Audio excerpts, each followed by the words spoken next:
আসসালামু আলাইকুম সম্মানিত দর্শক ও শ্রোতা মণ্ডলী, আশা করি ভালো আছেন।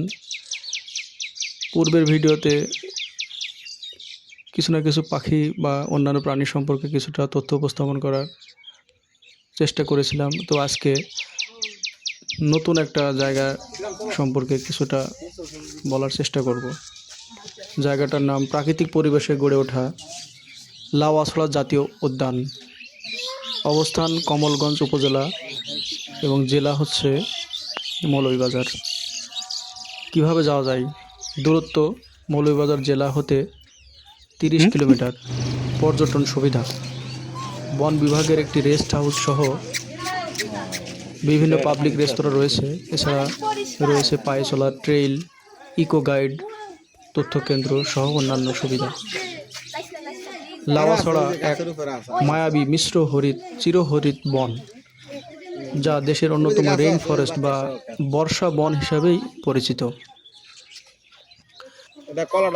মৌলভীবাজার জেলার কমলগঞ্জ উপজেলায় অবস্থিত 1250 হেক্টর আয়তনের এ বন জীব বৈচিত্র্যে ভরপুর। লাউয়াছড়া জাতীয় উদ্যানের ভেতর 2500-এরও অধিক প্রজাতির প্রাণী রয়েছে। বিলুপ্ত প্রায় উল্লুকের জন্য এ বন বিখ্যাত।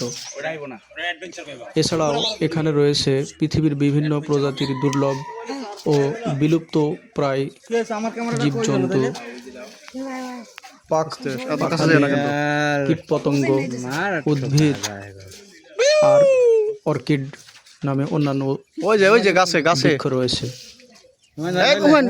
রয়েছে একটি ভেষজ উদ্ভিদের বাগান, রয়েছে নানা প্রজাতির সরীসৃপ, বাঘ, ভাল্লুক, হরিণ, বানর, সিভিট, কেট সহ অর্ধশত প্রজাতির জীবজন্তু চোখে পড়ে। উদ্যানটির ভিতরে রয়েছে কয়েকটি খাসিয়া পুঞ্জি পাহাড় বেষ্টিত লম্বা বৃক্ষে খাসিয়া পানের চাষ করে। উদ্যানের এক পাশে রয়েছে আনারসের বাগান, এক পাশে চায়ের বাগান, আবার কোথাও রয়েছে লেবুর বাগান। বনের ভিতর দিয়ে অনেকগুলো পাহাড়ি ছড়া বয়ে চলেছে। ছড়ার কাছে বন্য প্রাণীর আনাগোনা একটু বেশি দেখা যায়। খাসিয়া নর নারীদের পান সংগ্রহ পর্যটকদের নিশ্চিতভাবেই বিমোহিত করবে। নির্দিষ্ট হারে প্রবেশ মূল্য দিয়ে যে কেউ এই লোকেশনটা শুনে নাও প্রবেশ করতে পারবে। এছাড়া বয়স্ক হয়ে গেছে এটা। বনের ভিতরে চলতে ফিরতে প্রায় বানরের দেখা পাওয়া যায়, যা সকল পর্যটককেই আনন্দ দিবে। এবং যদি কেউ খাবার দিতে চায় তাহলে ওরা ঝাঁক বেঁধে খাবার খাওয়ার জন্য মানুষের শরণাপন্ন হয়।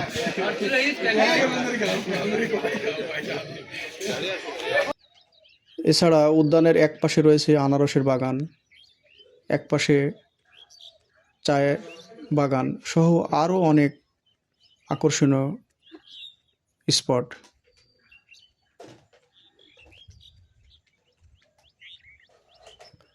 বনে 3টি ট্রেইল বা হাঁটার পথ রয়েছে, একটি 3 ঘন্টার পথ, একটি 1 ঘন্টার পথ আর আরেকটি 30 মিনিটের পথ।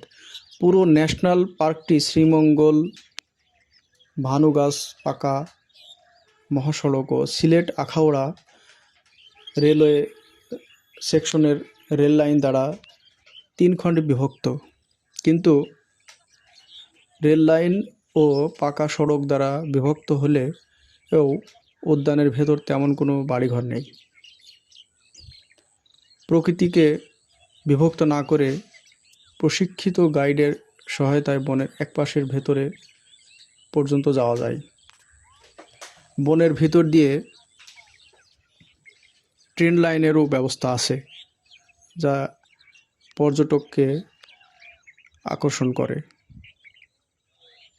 এছাড়া আমার আছে জল, হুমায়ুন আহমেদের যে ছবিটা শ্যুট করা হয়েছিল সেটাও এই বনের ভিতরে।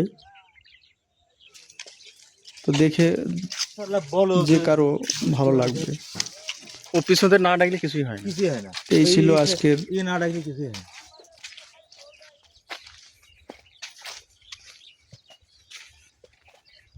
প্রশাসনের লোক যদি আমাদের টিকিট কাটতে হয় প্রশাসনের না আমরা সিস্টারে যাই করে তো করেছি। চাকরি করার মানে হলো কি? এই সেই উপকার পাওয়া যায় বলে কিনা, সেই উপকার যে জলে না না না লতার মতো পোকা যে গাছে জলে হ্যাঁ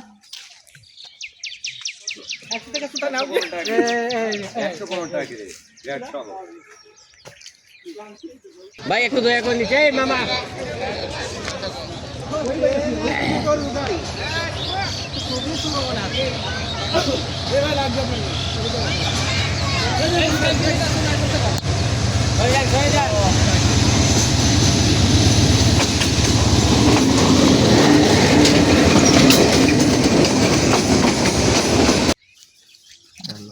ওইটা আসার আগে চাচ্ছে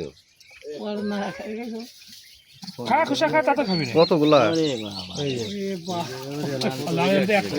এই যে একটা বেবি। হ্যাঁ যদি আমার সুযোগ থাকতো আমার ছেলে মেয়েদের ধরে নিয়ে যেতাম খেলা খেলতে।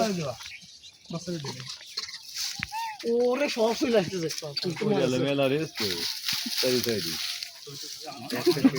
ওয়াও ওয়াও এই যে এই যে এই যে এই যে পায়ের কাছে এই যে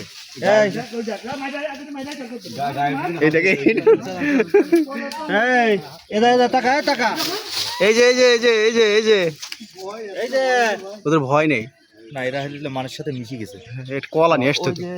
ওই যে বান্দর একটা বাচ্চা ছিল।